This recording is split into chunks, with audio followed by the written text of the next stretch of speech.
There are two crucial points to remember when considering Jane Austen's life.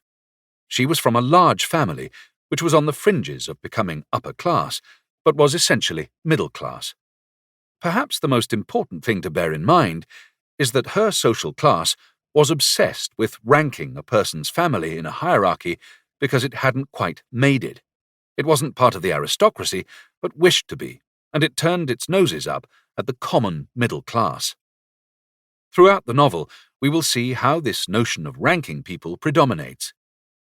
Gossip about events, which occupies nearly half the text, is nearly always about the ways in which a person's behaviour betrays whether they are sincere or vulgar, and who might be marrying whom.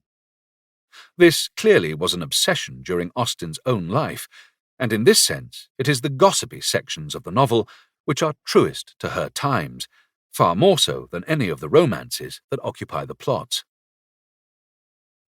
Born on the 16th of December 1775 at her father's rectory at Steventon in Hampshire, Jane Austen was the seventh of 8 children. Her father, George Austen, was a highly respectable man, having gained a scholarship to Oxford, and after a stint as a schoolmaster, becoming a fellow of his college. After training to be a vicar, he was offered a living as vicar of the parish at Steventon. He was very much an establishment man, a vicar who did not like the new fashion for evangelizing, preaching with real moral fervour, but preferred the conservative approach.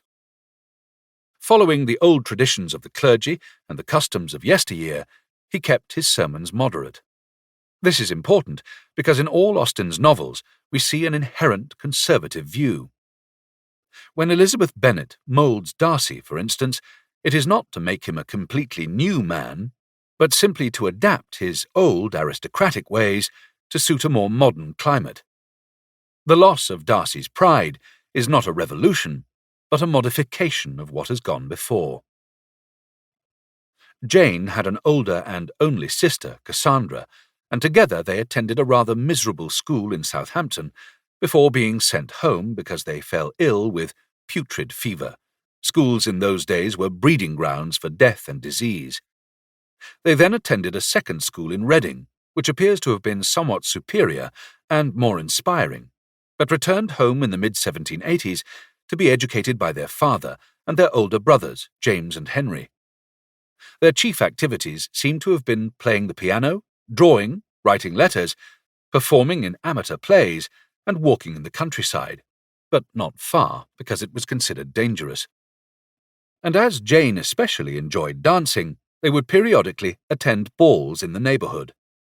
They did not, however, participate in the outdoor activities of their brothers, who rode, hunted, and went shooting.